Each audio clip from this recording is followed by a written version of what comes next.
There's also a big thing in this kind of press conference about plumbing. Now, for the bond market, the thing that nobody knows about or understands seemingly is reverse repo and repo markets, but they're actually critical for the bond market, and the Fed is part of that plumbing. Now, the Fed has actually shifted the way it controls interest rates massively since 2008. It's gone into what it calls an ample reserve policy. So remember that what the Fed did was massively increase the size of its balance sheet by buying US treasuries and mortgage-backed securities. So think about what that does to the economy. If the Fed buys a bond from someone, a treasury, well, it gets the bond, it puts it on its balance sheet, and it hands that owner of the treasury cash.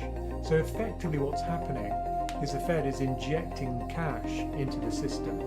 And that can be new cash, because remember, the Fed can create cash to buy that bond.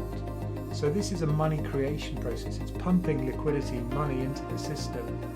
And of course, when it goes into reverse quantitative tightening, then the opposite happens.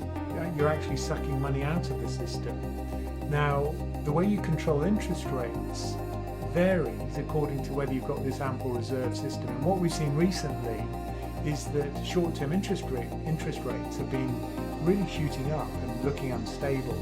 So the Fed has now said that it's going to start buying bonds. So it's going to do a process called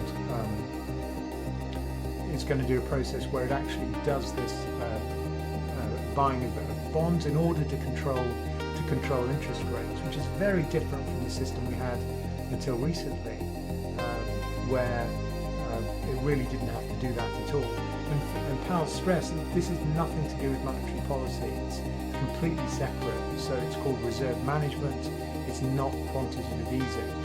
Although you could say, well, it's pretty similar. The Fed's buying bonds, but yeah. Anyway, that was the big point that Powell was talking about, and it is important because it's about how the Fed controls interest rates. So yeah, I think that is an important